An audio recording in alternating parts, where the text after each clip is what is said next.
কবে কমবে সোনার দাম? কবেই বা সাধারণ মানুষের মনে একটু স্বস্তি ফিরবে? সাধারণ মানুষজন একটু সোনা কিনতে পারবে? এটা কি আদৌ সম্ভব? কেনই বাড়ছে দেশের দাম? দেশের সোনার দাম নিয়মিত বাড়ছে এবং আন্তর্জাতিক বাজারেই বা কেন বাড়ছে? তো প্রত্যেকটা বিষয় নিয়ে মোটামুটি আপনাদের জানাবো। এই মুহূর্তে কত টাকা ভরি চলছে সেটাও জানাবো এবং কবে কিনলে আপনার জন্য ভালো হবে সে বিষয়ে একটু আপনাদের বিশ্লেষণ দেওয়ার চেষ্টা করব। তো ইনশাআল্লাহ আল্লাহর নাম নিয়ে শুরু করছি আজকের ভিডিও এবং আশা করি আপনারা পুরো ভিডিও দেখলে মোটামুটি সোনার দামের আজকের যে অবস্থান সেটা নিয়ে বিস্তারিত আপডেট পেয়ে যাবেন ইনশাআল্লাহ। তারপর আমরা প্রথমে দেখানোর চেষ্টা করবো আপনাদের এই মুহূর্তে 18 ক্যারেট সোনার দাম।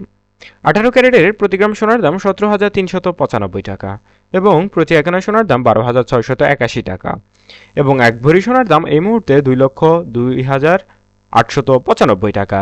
এটা কিন্তু আজকের দিনে প্রায় 4,500 থেকে 5,000 টাকার মতো সোনার দাম বেড়ে গেছে। এই বাড়ার কারণ কি? তার জন্য দোষারোপ করা হচ্ছে আন্তর্জাতিক বাজারকে। আন্তর্জাতিক বাজার কিভাবে দায়ী? আন্তর্জাতিক বাজারে সোনার দাম বাড়লে দেশের বাজারও বাড়ে। এখন আন্তর্জাতিক বাজারে সোনার দাম কেন বাড়ে? এটা হচ্ছে মেইন প্রশ্ন। বর্তমান সময়ে যে যুদ্ধ পরিস্থিতি লেগে আছে তাতে সোনার দাম বাড়া বা সকল কিছুর দাম বেড়ে যাওয়া অস্বাভাবিক কিছু না।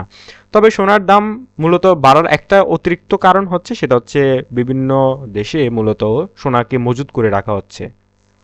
এই মুহূর্তে 21 ক্যারেটের ক্ষেত্রে প্রতি গ্রাম সোনার দাম 20,295 টাকা এবং প্রতি এক আনা সোনার দাম 14,795 টাকা এবং এক ভরি 21 ক্যারেট সোনা কিনতে গেলে খরচ করতে হবে 2,36,721 টাকা। মনের মধ্যে প্রশ্ন আছে আসলে সোনা কেন মজুত করা হচ্ছে? সোনার দাম সোনা মজুত করা হচ্ছে যাতে তাদের যে আর্থিক একটা লস বা পরবর্তীতে এটাকে বেশি দামে বিক্রি করা যায়, এই কারণেই মূলত সোনাটা মজুত করা হচ্ছে এবং মজুত করার ফলে কৃত্রিম একটা সংকট দেখা দিচ্ছে বাজারে। এই কৃত্রিম সংকটটাই মূলত সোনার দামের জন্য বা সোনার দাম বেড়ে যাওয়ার জন্য প্রধান কারণ।